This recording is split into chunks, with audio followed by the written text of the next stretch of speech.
Okay, ladies and gentlemen, we got some bombshell stuff here. So Marjorie Taylor Greene announced yesterday that there is going to be a release of the January 6th tapes.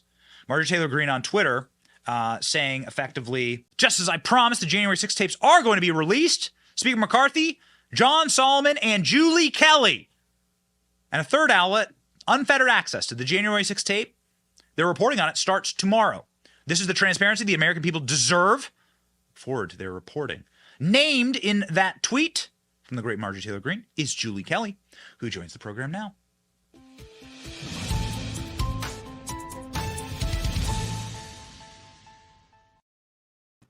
Thank you, Julie, for being on the program. This is the day that we've been waiting for. I am so proud. You've won. You've won. Congratulations. 3 years of fighting the behemoth. And now you are Goliath. You are David, and Goliath is in the dirt. Well, thanks, Benny. Actually, it was 2 years ago this month. Well, actually, May 2 years ago, May 2021, when I wrote my first article demanding the release of the footage because the government had filed an affidavit from the Capitol Police General Counsel claiming that all of this footage should be kept under tight protective orders because they had deemed it highly sensitive government material, which again raised flags even back then that something really nefarious was afoot. Why would the government want to keep all this footage away from not just the American people, Benny, but from January 6th defendants and their attorneys, who I have seen battle for 2 years in court trying to get access to the full trove of videos, not just the little snippets that the government puts together and gives them as discovery evidence. So I want to commend Speaker McCarthy. His office reached out to me in April, letting me know that I would have access to the footage. And this was because of Marjorie Taylor Greene fighting to give reporters like me access to this huge trove of video. Wow. Okay, so we did reporting when Tucker Carlson got the initial bite of the apple here. Now, I am pretty sourced up in Tucker world.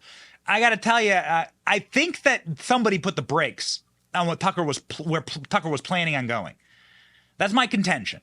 I think that somebody put the brakes. Tucker was able to show some pretty huge bombshell revelations, among others that QAnon Chowman, so-called Jacob Chansley, was escorted through the building, that Ray Epps was in the crowd when he said he had left, that he had lied to the January 6th committee, and that there were obviously undercover agents all over the place inside of the Capitol.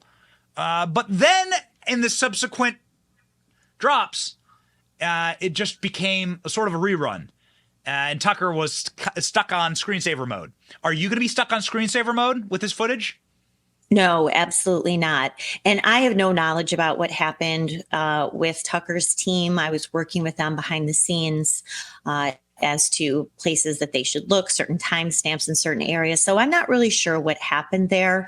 But I think this is why Speaker McCarthy gave reporters like myself for American Greatness, and John Solomon, who of course runs his own outlet, and another reporter right now, he doesn't want his name out there yet. He's waiting for some of the clips, but we're with independent outlets, so we don't answer to, a big board of directors led by Paul Ryan or people who want to help the Biden regime promote this false narrative about January 6th. So luckily, no.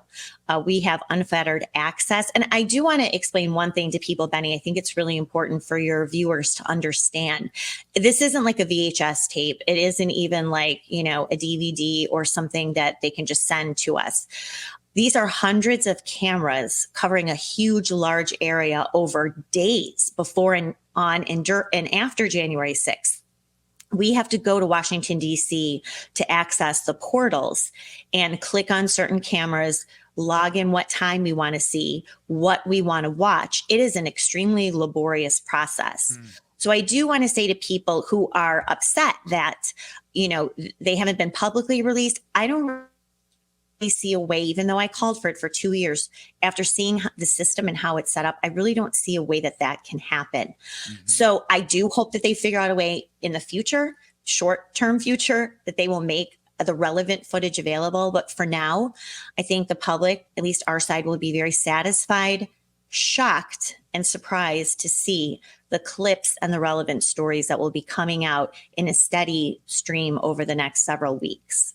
Yeah, and forgive me, Julie, you've been a friend of the show for so long. I just have a bee in my bonnet about Tucker and about the way he was done dirty by Fox. And so, it just gets my ire up. I don't want to talk about speculation for something that you have nothing to do with. However, something that you do have to do with is now you have access. Mm-hmm. You're the first person who's been on the show that can say, I have access. So talk us through it. You just gave us sort of a preview of what it looks like to go and access this footage. What are you seeing? What are you finding? What have you found? What can we expect? What new information? I have seen some alarming footage that has not been made available to the American people. And without getting too ahead of myself or getting ahead of the other reporters who are going to be presenting their clips and their stories, I will say, as we've said all along, and you and I have talked about, the media's narrative, the Biden narrative about what happened, it just simply is not factually correct. The truth about January 6th is you had multiple things happening at multiple different locations. But the idea, for example, that police behaved heroically that day simply does not match up to the footage and, of course, testimony that I've watched in some of these court proceedings. And I think the American people will be very alarmed to see how police conducted themselves. This is Capitol Police, but mostly DC Metro Police, that they are the ones responsible. There you go. And we've seen most of the footage, Benny, as you see here, from body cam footage. But there's also a lot of surveillance video, especially in that lower West Terrace tunnel, that I was shocked to see. And I've seen a lot of footage from that tunnel. The storyline of how that all unfolded simply, it does not match up with what police have said, what the January 6th Select Committee has said. And no matter how hard it is for our side to admit that police acted badly, they certainly did for the most part. And this is one huge angle of January 6th that needs to be told to the American people. So that's just one part of it. And so things that were happening inside and outside, then you had police who were doing nothing, who were chatting with protesters inside. We'll have a lot more of that footage. You have the left and Democrats and the media insisting that that didn't happen. Well, of course it did. So, which...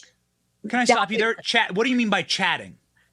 They're engaging protesters who are inside the building, including there's new video that was just released last week in the case of Kelly Meggs, the Florida Oath Keeper who was convicted of seditious conspiracy, sentenced to 12 months in prison, Benny.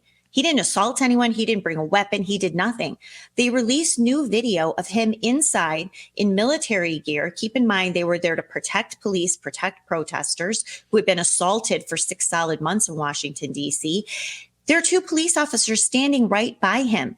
Kelly Meggs is helping shepherd people outside the building, and he's talking with police officers. How do you overthrow the government, wage war against the United States, which is seditious conspiracy, when you're helping police and they're standing there chit-chatting with you? He had no idea he was breaking the law. They never said, you need to get out of here. You're breaking the law. You're committing seditious conspiracy.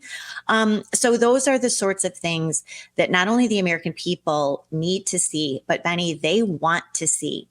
And polling time after time underscores the American public's desire to get more facts about January 6th. How can you overthrow a government and stage an armed insurrection without any arms? Such a good question. I mean, the Oath Keepers who did drive there from Florida or Texas or other states, legally bringing firearms with them as protection, they stayed in Virginia and left whatever firearms they legally brought in Virginia. So they did not violate Washington, D.C.'s very strict gun control laws. Now, what kind of insurrectionist does that? How can you have a militia that brings no artillery, no weaponry? But look, this is the Banana Republic style climate that is happening in the nation's capital. It is the legal, what I call legal and judicial circle of hell for these January 6th defendants who go up against a jury made up of voters who live in a city that voted 93% for Joe Biden. And not a single judge will move these trials out of Washington, D.C. So what I tell them is the truth is coming out. These clips and video segments will tell a far greater story. And I also commend the speaker for giving access to defendants and attorneys who have been prevented from seeing this full footage over the past now 2.5 years. Yeah, I mean, it does deserve commendation from Kevin McCarthy. I mean, one, he's going to you, right? Who it doesn't, regardless of your political stance or who you support in 2024, you've been right. That's what's most valuable. And that's how journalists should judge each other. Who's right and who's lying? And you've been right. And that's your job. And so you've been right on this issue when everyone else has been wrong and or propagandists. And then he went to Tucker Carlson. So that's a deep commendation. Final question for you, Julie, because I know you have a lot of work to do. Can you shed a little bit more light on Ashli Babbitt and about what may be found out as it pertains to the police? So you mentioned there a cursory that the police didn't behave the way that they posited themselves, right? Like, and we've seen the undercover footage coming out from various Metropolitan Police Department cameras. They were encouraging people in entrapment situation to go get up the scaffolding, We played it like 40 times on the show. Get up the scaffolding, go, go, go, go, go. That's encouraging people to trespass, which is what they booked half these people on, 90% of these people on, right? And so can you sort of give us a little more meat on those bones, like as it pertains to how the police and security forces behaved? The final follow-up to that is, do you think we'll ever see a charge for murder against Ashli Babbitt? We absolutely will not see any charges. Of course, Michael Byrd, they dropped they claimed DOJ, Joe Biden's DOJ, conducted an investigation into Michael Byrd. So did Capitol Police. They refused to bring any civil rights violation charges against Michael Byrd, like they often do with police officers involved in lethal force. He was protected. I think he was hiding out in a military camp for months, being paid for by federal taxpayers. So they could keep his name under wraps for months until he did that interview with Lester Holt. I don't want to get ahead of the reporter who will be talking about and covering Ashli Babbitt, what happened to her after she was shot. But it's going to be very difficult footage for the public to see, particularly her family and friends. It's pretty shocking stuff. And the first question up front, what behavior in the police officers, you talked about the corridor, what behavior do you think will shock the American people the most? I think inside that tunnel, and we saw it in other areas of the Capitol, the beating of protesters with batons, including women, over their heads. This is a complete violation of police conduct. I mean, this is excessive force cases on numerous officers. You don't take a hard baton and beat a woman over the head repeatedly, or beat people in the face, or poke them in the face, kick them, stomp them, shove them. The police could have done a much better job. And I, again, don't want to get too ahead of myself. But what happened in that tunnel never had to happen. And the question is, why did it? And why did it happen so late in the day? And so that is one area that I will be focusing on. And I'm sure you'll have me back on when we get those clips up and talk through them. And these officers, you're perma-booked on the show. Yeah. These officers who have lied under oath. Yeah. For example, a DC cop, Daniel Hodges, who referred repeatedly under oath to these people as terrorists. I've got news for you. The terrorists were not the Trump supporters that day. Wow. Maybe you can figure out why it took so long for Nancy Pelosi to pick up the phone when Stephen Sun kept calling and asking for there to be. For days. Yeah, maybe. Julie Kelly, you are absolutely one of the best. And you've been right. You've been right every step of the way. That's why you must follow Julie Kelly. Where can they follow your work? I love hearing that I'm right. I tell that to my family all the time. Just say I'm right. Love it. You've been right. American Greatness, amgreatness.com. Also, as you know, I post a lot of breaking news on Twitter, Julie_Kelly2. Julie_Kelly2. The account is right there on your screen. Punch that follow button.